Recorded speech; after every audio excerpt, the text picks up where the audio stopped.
Welcome to the American Security Council Protecting Our Freedoms podcast. The mission of the American Security Council is to educate and engage American citizens on national security matters, economic security matters, and the need for moral leadership in the United States of America. Please enjoy the podcast. Welcome.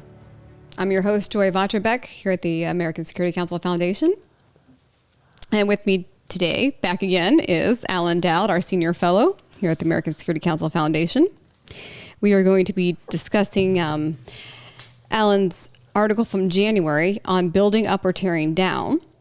You can view this article and his latest articles under position papers on our website at www.ascf.us. For us to continue these podcasts and programs that protect your freedoms, we need your support. So please donate today on our website. We accept all major credit cards, PayPal, and even cryptocurrency. Alan, welcome back. Good to be back, Joy. How are you doing? Thanks for having me. I'm doing good. Thank you for taking the time to speak with me today. Always enjoy it, and good to be back.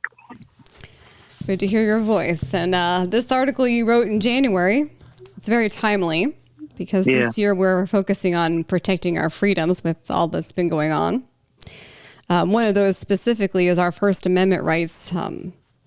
Numerous reasons for that, but this article in particular on peaceful protests, the George Floyd murder trial coming up, there could be some more protests depending on the outcome of that. And peaceful protests are fine, but the problem is when the protests turn into crossing the line and lead to breaking the law. And in your article, you made a statement that we must promote, preserve, and defend law and order. Right. So if you could start with why preserving our past is so important versus tearing it down. Sure.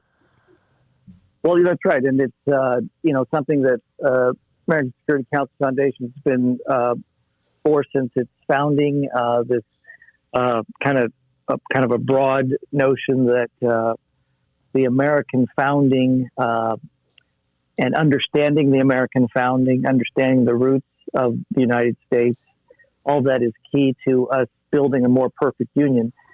And, I think it's interesting the language that the founders used. They invited us really to enter into this process of building. And that, if you think about it, that never ends. It's a more perfect union. The founders never said, once we get here, we will have perfected things. They didn't say it in 1776. They didn't say it in 1789.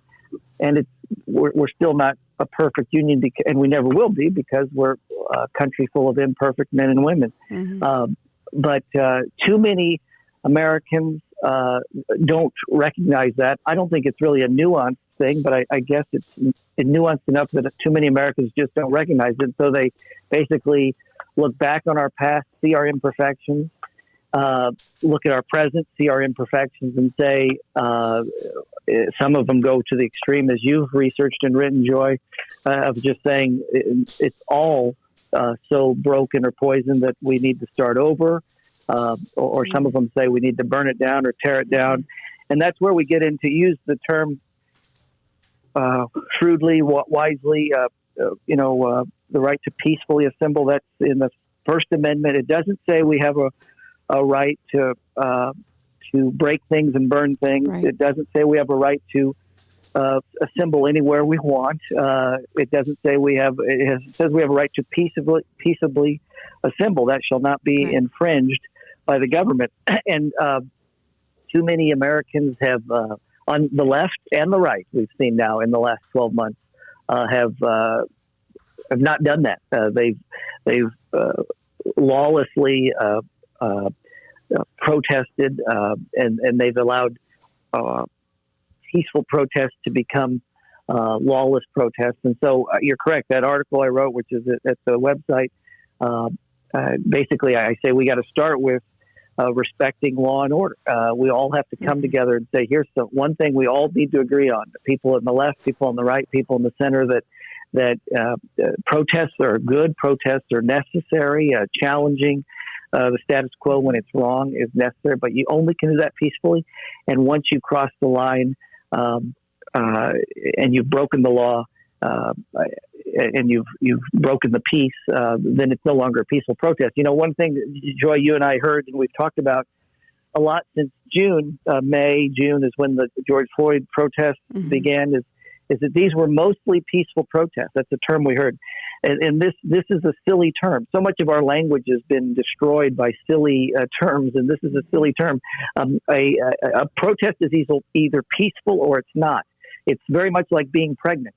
You are either pregnant or you're not, and a protest is either peaceful or not. You can have 100 people walking down the street peacefully, and if one of those people picks up a brick and throws it at a police car, immediately it's no longer peaceful. You can have 5,000 people outside the Capitol building, and if one of those people rams through a security cordon in defiance of a police officer, it's no longer peaceful. And so we all have to get to the point, sadly, back to the point where we respect law and order. Yes, I would agree. And I talk about there's ways to do that.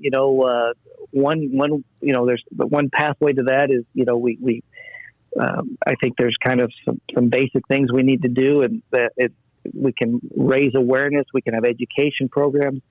American Security Council, has the Step Up America program. Yes, go into high schools, partner with youth organizations. The American Legion has similar programs. And on it goes. There's youth. I think youth sports programs can be partners in this, in understanding kind of the basics of citizenship. So education and awareness is one of them. Listening to each other, I think, is a lost art form, and that starts with individuals, and groups of individuals need to learn to listen. I think that sounds cliche, but it's important. And then I also make the point, Joy, you and I have talked about this, that we need to learn to make distinctions. Distinctions about between the perfect and the good or the possible. We need to make distinctions about our country and about the people who have built our country, and openly talk about them, but not airbrush away things, not tear things down. Whether it's a committee in San Francisco that says we're not going to call something Abraham Lincoln High School, which is an outrage, or it's a protest march in Milwaukee. Or a protest in the Capitol on January 6th. Tearing things down is not what the founders wanted. And as you and I have talked, it's a whole heck of a lot easier to destroy things than to work to build them, Yes. For that matter, we can talk to ISIS, which has been tearing down important historical sites in Syria and Iraq. Right. Turkey's Muslim president Erdogan is turning ancient cathedrals into mosques. Right. Marxists in the U.S. seem to be taking the same cue and tearing down these statues that they find offensive.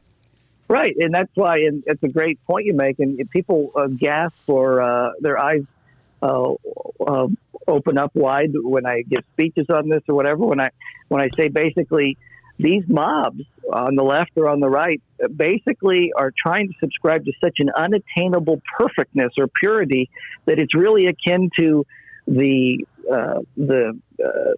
Robespierre emergency of the French Revolution, which basically cannibalized and ate itself, or the Taliban, and that basically destroyed all things that weren't pure according to their view of Islam. Yeah. And people are surprised when you hear that. But if you think about that, before you balk at those kinds of comparisons, just think about the assault on Lincoln, both by the committees and by the mobs. Did the mobs not realize that Lincoln was murdered because he quite literally showed by word and deed that Black lives mattered to him? I mean, this is a fact, and this is shocking to me that it's the San Francisco school board can say we're not going to name a school, and they went ahead and passed that. This outrageous. Not just Lincoln, 40 other historical figures that ripped off the names of high schools and grade schools. Lincoln literally gave up his life for the cause of human equality and liberty. They attacked General Grant's statue. Grant liberated hundreds of thousands of human beings from slavery. He vanquished a racialist regime, which is part of our history, but it's not. We don't airbrush that away. We learn from it. Right. And in fact, if we airbrush away these things, we won't learn from them, and we'll be bound to, repeat these awful mistakes. I agree with you. It's my opinion that we need to know our history because we need to honor the sacrifices that were made and learn from the mistakes that were made as well in order to, as you said, create a more perfect union. Right. And yes, I stole that line because it's not just from you, but at the end of your closing sentence, I really liked what you had to say there. But in addition to creating a more perfect union, you had said that it's up to each generation to either build up America or tear it down. Right. It's a choice. Every generation is given that opportunity to add to and in a sense build on the foundation that's led by our parents, grandparents, great grandparents, forefathers, and ancestors, or to tear it down. And it's very easy to tear down. It's a lot easier.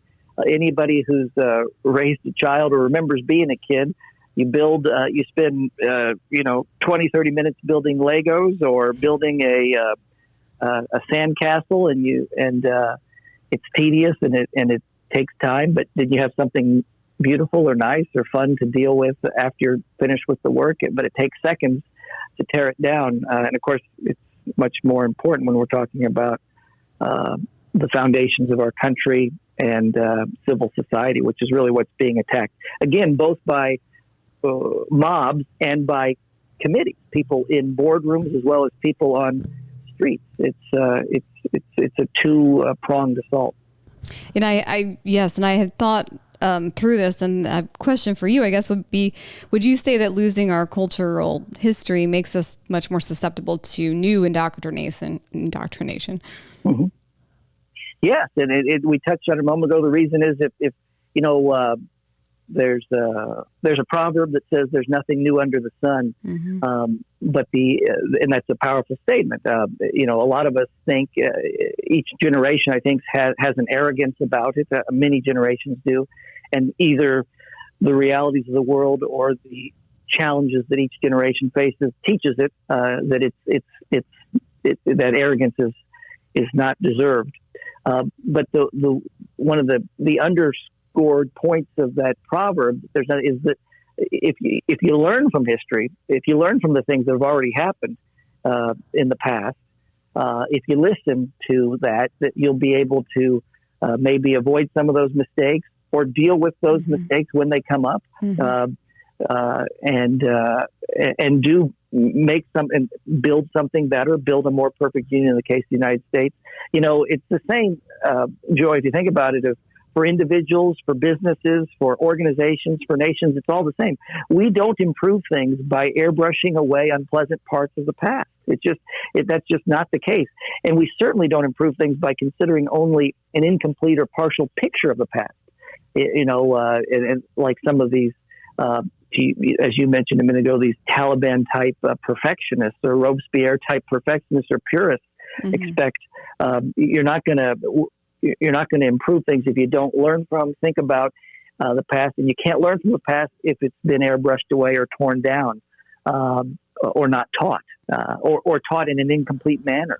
Which leads me also into, Alan, in your article, you said America is exceptional because we use reason rather than violence to address social challenges.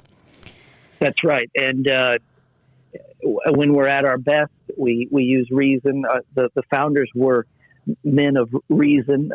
They were children of the Enlightenment, which is this, the Enlightenment idea was that humans can apply reason and thought to problems and solve them that way rather than through brute force. And when America's at its best, it does apply reason to the problems that it faces, including problems like dealing with the imperfections of our past. And America's also part of that, Joy, by the way, is American specific, but America's part of a larger canon of history known as the West, the Western world. The Western world, and American specific as a child of the West, is significant and has endured largely because it is willing to self-criticize, look inside, introspect, and say, we did this wrong. We need to correct it. We need to fix this. Americans are very good fixers. Let's fix this, learn from it, and then we'll move to the next step. But you can't fix or learn things and move on if there's no history there to turn to and learn from. If you're always erasing it or tearing it down or destroying it, and that's something that I think is being lost.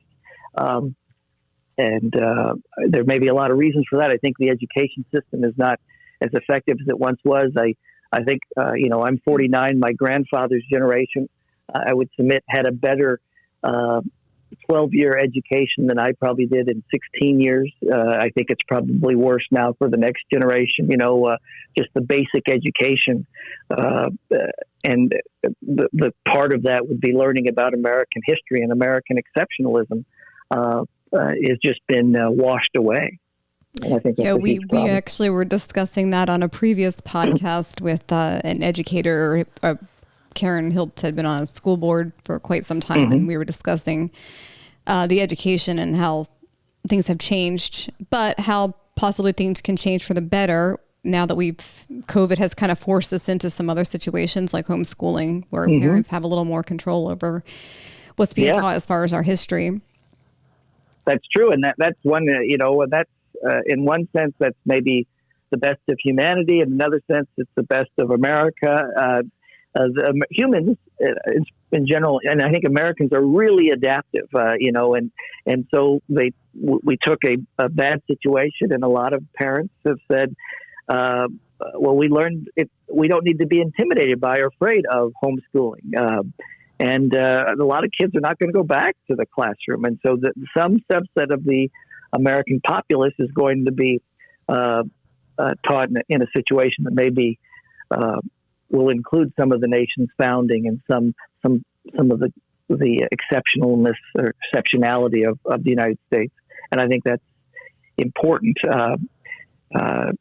if we are to kind of preserve and keep building this more perfect union. And again, like I said, organizations like ASCF have a key role to play in that. And there's several others I mentioned in that article that you referenced. Yes, you did. Yes. That I included some links there, which I think are helpful to that. Thank you for that. And I don't want to get too far off on the education bit, but I will go on to if you can expand on how political violence is not the way to political reform or justice. Right. I think, I'm not one who subscribes to the idea that there's never a reason for violence, but in America, there's not a reason for political violence. The George Floyd murder, killing is generated, rightly so, political protest. When it drifted into or sparked violence, and I think you've written about this, you basically had and a similar thing, by the way, happened January 6th. You have a large group of people who just are protesting the injustice of something they disagree with, and they're acting under their First Amendment rights peacefully to do that. Within that group, there's a smaller group that might be swayable by agitators. Within that group, there's the agitators, and within the agitators, there's a core group that are interested in, committed to, or planning violence. And they basically infect or impact the larger group. It doesn't mean the larger group was part of the violence, but right. Those bad apples, to use a metaphor, can affect the whole. But the solution to a situation like George Floyd is to protest it peacefully. If you feel called to do that, it is to elect different in that case city councilmen and go through the political process, mayors, and to reform the police and the police and how the police do their work. The solution in the case of January 6th is not to attack the Congress as it's doing what it's called to do by the Constitution and by statute. It's to make corrections at the state level if you disagree with the Electoral College outcomes that were certified by the state of Pennsylvania and Georgia and Michigan and Arizona and Wisconsin. That's where you have to make your case in a civil way. And when that breaks down, when that system breaks down, I basically remind people that Adam said, we have a constitution, we have a country and a constitution that really is for a moral people. That's what he said. Mm-hmm. And if you think about it, Joy, conscience prevents many of us from doing wrong, from breaking laws, from doing immoral things. We have a conscience that prevents us to do that. But for some, respect for law or fear of getting caught prevents them from doing wrong. But then there's those, and I've touched on before, people who don't have the conscience and don't have respect for law, don't have a fear for getting caught. And we share this place and this space with them. Mm-hmm. All that really prevents them from wrongdoing is the law's defenders and the law's enforcers. And so it's very important to have police forces as our guardrails, and in some cases, the National Guard as our guardrail. Police officers, state troopers, sheriffs, their deputies, sometimes National Guardsmen and National Guardswomen are literally the last line of defense between civilization and chaos. And we see glimpses of that moments like last summer and this winter. And so I wish all men were angels, as one of the founders wrote, but they're not. So we do need to have police, and we do need to respect police, and we do need to fund police. And when police do something wrong, they need to, the bad apple police need to be weeded out, which happens, and reforms need to be made. But the solution is not violence, political violence in that case. And we can go back, the best advocate, the best defender of that is of the notion that political violence is the solution to even a real huge injustice, is Dr. Martin Luther King. And my article talks about some of the things he said, which are pretty amazing. If you think about the injustice he dealt with, the injustice he fought, the crimes that he was fighting against peacefully. In spite of all of that, Joy, he said that Jefferson's Declaration was majestic. He said this is something that was ordained by God, that God has a special role for America. And he knew all about America's imperfections. He was the victim of some of America's imperfections. And he made America better, not through violence, not through a bit of violence. So I just think that that's something that we've lost and we have to return to. And I agree with you with the bad apples. I just destroy it for the good moral people that were out there to peacefully protest. That's right. Because I had talked to many people that had attended the January 6th rally, and most of them weren't even aware of what was going on at the Capitol building, and they said everything was very peaceful where they were at. So. Right, and it's and the same applies in the protests in Minneapolis and the protests. And there were several dozen cities where there were protests that were peaceful, and some of them became violent. And the vast majority of those folks didn't do anything wrong. But within that group, there was a core that was purposeful troublemakers. On the left we have Antifa. On the right we have these strange separatist and many of them racist groups, Proud Boys and such, and they both, oddly, though they both are radically opposed to each other, that their goal really is to tear down this system that has been built up over 250 years and has really been willed to us, and it's our challenge to keep it healthy, or to help it get healthier, to keep it alive. Right. By the way, one big thing that we don't think about, and I don't know if I didn't put this in the article, but I don't know if you've thought much about this, Joy, is that if you don't respect the law, and if your mayor doesn't respect the police who work for the mayor, by the way, and shows contempt for them, or tells the police to stand down, or blames the police for this or that, there's going to be a consequence. And we're seeing it. Now we're starting to see it. Here's some numbers that are just amazing. New York City Police Department has seen a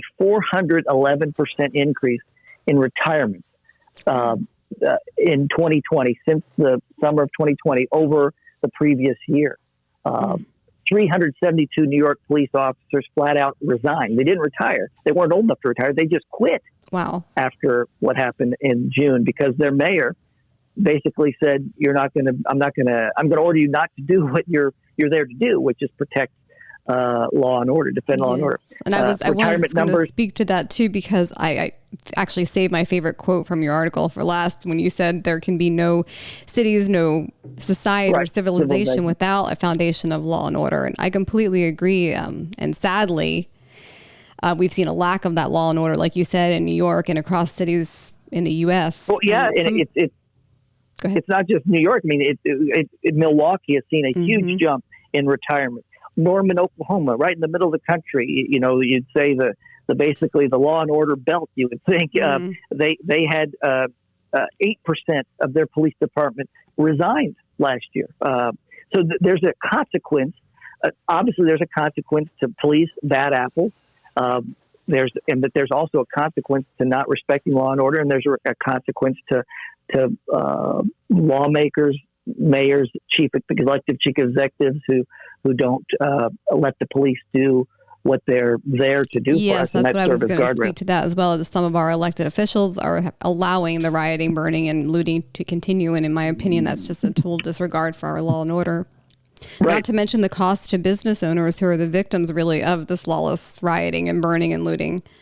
Right, and there's a cascading effect to that. We're seeing it, I know in every city is seeing, as you drive around cities that had riots last summer, you're seeing still, here we are, March, right? Almost middle of March, boarded up buildings, cities that are gone. In the city I'm in, right in the center of the city, which was once a thriving kind of a meeting place for all races, and a great kind of mix of different kinds of commerce. It's dead. It really looks like it did in the 70s. It's terrible. It's very sad. And so that's the other effect that we're not even going to get into, is the effect on commerce, because businessmen and women will say, well, heck, if the police, if there's some base modicum of law and order, I can't have my business. I'll move out of this town. I'll go to somewhere else where they do Yes, Alan, I think law. They're all coming here to Florida and Texas. That's right. And that's the great thing. There's many great things about America, as all the readers of ASCF know it. And one of them is you can move to another state and vote with your feet, as they say. And they're definitely doing that with Texas and Florida. And I heard a mayor, by the way, just what you said, in a mayor in Indiana, who said that he's getting a lot of businesses from Indianapolis are moving to this suburb that's not really a suburb, city a few miles away. And he had a great quote just about what you said. He said, "We love new businesses in our city, but I have to tell you, we'd rather them be coming from Chicago and San Jose and Milwaukee and Detroit than from somewhere else in Indiana, because that's hurting us when the capital of Indiana, Indianapolis, is suffering. That hurts us." And so there's an exodus in small ways and in big ways going across state lines, and then leaving cities too. But that's a whole nother effect of this. And by the way, that I think it's important to make a fine point on this thing. That is not because of riots. That is because of the failure to respond to riots. That is because of the failure of so many mayors to have their police do what they are there to do, which is maintain law and order. So riots will happen, unrest will happen, crime will happen. So that's not what bothers businessmen and women. It's the failure to stop and arrest and reverse those actions that were lawless. Right, so they don't lose their business. Right. Well, Alan, we are going to wrap it up a little here. If you have any final thoughts to share with us? Not really. I just think it's a very, in one way, it's a very thorny heavy, burdensome issue, but in other ways, it's also a very simple issue that we have to respect law and order on the left, on the far left, and on the far right. Have to listen to each other, and we have to agree that our past is not something that should be airbrushed away. And we also have to kind of live in two moments of time. We have to remember that we are also creating history right now. What do we want a generation or two or 100 years from now to say about us? Mm-hmm. And do we want them to look at us and see us as imperfect but trying to get better, or to throw us out and throw our history up because we weren't up to their measure of perfection? I think that's an interesting way to look at the present, is that it's really part of history just in the future. Mm-hmm. And our founding fathers would want the first one building up and getting better. Yeah. Rather than tearing down. Yes. Right. Yes. Well, thank you, Alan, for joining me today, and thank you for the article. Thank you for the kind words. Pleasure as always to talk with you, and look forward to the next time. And you can check out Alan Dowd's articles on our website under position papers, www.ascf.us. All of our podcasts are posted on YouTube and Rumble and can be found by typing in American Security Council Foundation. We've recently been deleted from our Facebook page, has been deleted, so we would appreciate that you help us in getting the message out by sharing our podcast with your friends and family.